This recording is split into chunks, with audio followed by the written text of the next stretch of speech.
तुमने काला मौत, ब्लैक डेथ का जिक्र किया। वो चुप हो गया, फिर धीरे से बोला, तुम्हें क्या बताऊं बेटा, वो कोई बीमारी नहीं थी, वो तो कहर था।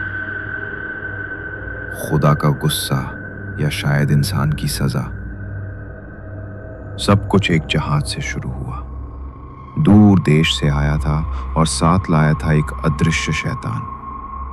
लोगों ने सोचा कुछ नहीं होगा, लेकिन जब मौत ने दरवाजा खटखटाया तो किसी के पास जवाब नहीं था। सबसे पहले मेरी छोटी बहन को हुआ। उसकी उम्र बस 7 साल थी। वो हंसती थी तो पूरा घर रोशन हो जाता था, पर उस रोज उसका शरीर तपने लगा और अगले दिन उसकी गर्दन और जांग पे वो काले फोड़े। मैं देख भी ना पाया कब उसने आखिरी सांस ली। मां उसकी लाश से लिपटी रोती रही। उठ जा राधा, उठ जा मेरी गुड़िया कहती रही, मगर राधा नहीं उठी। मां की आवाज भी फिर कभी नहीं सुनी।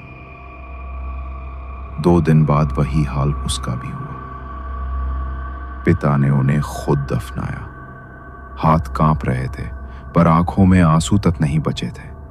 और फिर जैसे वो भी जीते जी मर गए। हमारे गांव में 300 लोग थे। जब कहर थमा तो सिर्फ 11 बचे थे। बूढ़े की आवाज बैठ जाती है।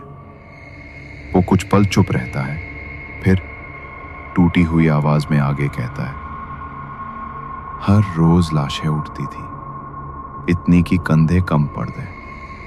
लोग जिंदा लोगों से ज्यादा मुर्दों से डरते थे और किसी पे भरोसा करना भूल गए थे। सांस लेना एक गुनाह जैसा लगता था। एक रोज मैंने अपनी दोस्त मीरा को देखा। वो जिस्म से तो जिंदा थी, पर आंखों में कोई रोशनी नहीं बची थी। उसकी माँ, पिता, भाई सब चले गए थे। 2 दिन बाद उसने खुद ही कुएं में छलांग लगा ली। अब बूढ़ा आदमी रो रहा है, आवाज घुट रही है। क्या वो कोई बीमारी थी? नहीं, वो तो इम्तिहान था।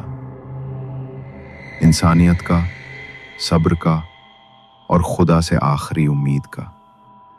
वो अपनी भीगी आंखें उठाकर कुछ देर तुम्हें देखता है, फिर धीमे से कह, मौत ने दस्तक दी थी जब सबने दरवाजा खोला। कुछ जिए लाशों जैसे, कुछ सच में ही सो गए।